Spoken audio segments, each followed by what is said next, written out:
शेतकऱ्यांना परत एकदा काही दिवसासाठी कर्जमाफीचं गाजर दाखवण्यात आलंय। एक से बढ़कर एक, तारीफ पे तारीफ। नमस्कार मित्रांनो, मी योगेश पाबळे स्वागत करतो आपल्या एका नवीन व्हिडिओमध्ये। जी कर्जमाफी 30 जून 2026 रोजी होणार होती, त्याचं आश्वासन शासनाने दिलं होतं, स्वतः मुख्यमंत्री साहेबांनी दिलं होतं। आता ती कर्जमाफी 5 जुलैपासून ती कर्जमाफीची पूर्ण प्रोसेस सुरुवात होणार आहे। अर्थात शेतकऱ्यांचं 7/12वरील सर्व काही बोजा हा क्लोज होण्यास सुरुवात होणार आहे। तर मित्रांनो, याच्या संदर्भातील शेतकऱ्यांना लाभ कसा घ्यायचा, आता जे याद्या येणार आहे 6 जुलै 2026 पासून जे कर्जमाफीच्या पहिल्या याद्या आहे त्या पहिल्या याद्या इथे येण्यास सुरुवात होणार आहे। आता त्याचा लाभ घेण्यासाठी शेतकऱ्यांना काय काय कामे ते करावं लागणार आहे, कोणते डॉक्युमेंट कागदपत्रांची सर्व काही व्यवस्थित सर्व जुळवण्यात यावे यासाठी सर्व काही काय काय करावं लागणार आहे ते त्याचा आढावा संपूर्ण माहिती या व्हिडिओच्या माध्यमातून कर्जमाफीची प्रोसेस कशा पद्धतीने असणार आहे, तुम्हाला लाभ कशा पद्धतीने घ्यायचा आणि खास करून पहिल्याच यादीमध्ये शेतकऱ्याचं नाव आलंच पाहिजे, तुमचं नाव आलंच पाहिजे, त्याच्यासाठी तुम्हाला काय काय करावं लागणार आहे ही संपूर्ण डिटेल माहिती या व्हिडिओच्या माध्यमातून मी ते सांगणार आहे।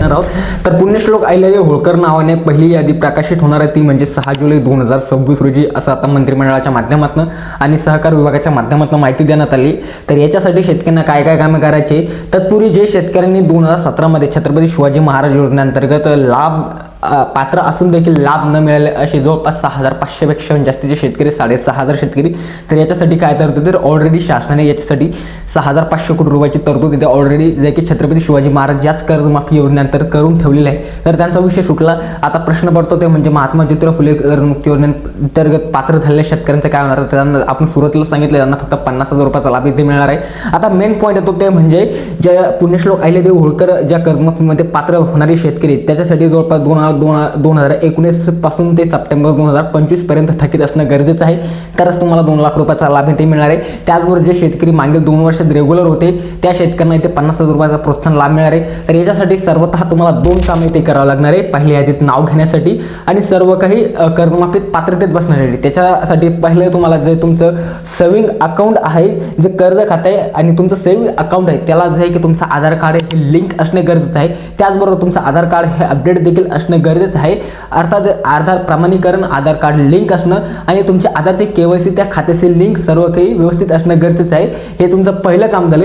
याचबरोबर तुमचं दुसरं काम म्हणजे आणि तुमच्यासाठी दुसरं काम खूप महत्त्वाचं आहे, बऱ्याच साऱ्या शेतकऱ्यांचं अद्याप ते काम पूर्ण असेल असं मला तरी वाटतंय, म्हणजे आपले देखील फार्मर ID कार्ड जे काही शेतकरी असल्याचं विशेष ओळखपत्र आहे, फार्मर ID कार्ड आहे। बऱ्याच काही शेतकऱ्यांचे फार्मर ID कार्ड ते व्हेरीफाय नसेल, त्यांनी व्हेरीफाय करून घ्या। अप्लाय होऊन देखील व्हेरीफाय झाले नसेल ते त्यांनी चेकआउट करून घ्या। जर का तुमच्याकडे फार्मर ID कार्ड नसेल तर मला तरी वाटतं की राज्यातील आता बहुतांश शेतकऱ्यांकडे फार्मर ID कार्ड हे जे काही ओळखपत्र असलं। आता जर कधी फार्मर ID कार्ड, तुमचं आधार कार्ड व्हेरिफिकेशन हे सर्व काही जर कधी क्लिअर असेल तर याच्या व्यतिरिक्त तुम्हाला काही कामे करायची का, तर याचं उत्तर आहे नाही। याच्या व्यतिरिक्त तुम्हाला काहीच कामे करायची नाही, फक्त जर कधी तुम्ही गेले तर आपल्या बँकमध्ये जाऊन आपलं स्टेटस एकदा बँकेचं चेकआउट करून घेऊ शकता।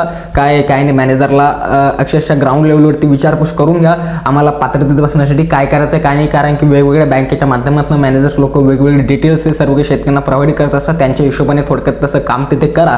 आणि आता कर्जमाफीची याद्या येणार आहे त्याच्यात तुमचं नाव कसं असेल ते थोडक्यात सांगू शकतो। जे 6 जुलै 2026 रोजी कर्जमाफीची यादी येणार आहे, खरं तर ते आता 1-2 जुलैला झाली असती किंवा 30 तारखेपासून पुढे सर्व काही प्रकाशित झाले असतात, परंतु यांनी परत एकदा शेतकऱ्यांना गाजर इथे दाखवले। ते विषय सोडून द्या, तुमचं नाव येणार आहे अशा पद्धतीने की जर कधी तुमचं सर्व काही सेटलमेंट ओके असेल तर नक्कीच सर्व बँका तुमचा डाटा जे आहे की सहकार विभागाकडे पाठवेल आणि सहकार विभाग तुमच्यावरती सर्व काही तुम्ही तुमच्याकडे फार्मर तुमचं ID कार्ड सर्व काही व्यवस्थित असेल तर नक्कीच तुम्हाला त्याच्यात पात्र टाकून देईल आणि तुमचं नाव ह्या पहिल्याच यादीमध्ये टाकून देईल। आणि ते यादीत नाव दिसेल तुम्हाला तुमच्या गावच्या अडीवर, तुमच्या ग्रामपंचायत कार्यालयामध्ये आणि पण काही सरकारी कार्यालय असतात, पंचायत समिती कार्यालय असेल, ग्रामपंचायत कार्यालय असेल, या कार्यालयामध्ये तुमच्या याद्या ह्या फलकमध्ये लावून चिपकून देण्यात येईल आणि त्याच्यात तुम्ही तुमचं नाव चेकआउट करू शकता आणि त्याच्यानंतर पुढील लाभ तुम्हाला कर्जमाफीनुसार मिळून जाईल। तुमचं सर्व काही तुमच्या खात्यात कर्ज खात्याची रक्कम येऊन जाईल, तुमचं कर्ज तिथे माफ होईल। तर असंच एक महत्त्वाचं अपडेट होतं, मला आपल्यासोबत शेतकऱ्यांसोबत शेअर करा। व्हिडिओमध्ये कशी वाटली, तुमचे काही प्रश्न असेल तर कमेंट करून नक्कीच तुम्ही विचारू शकता आणि पुढले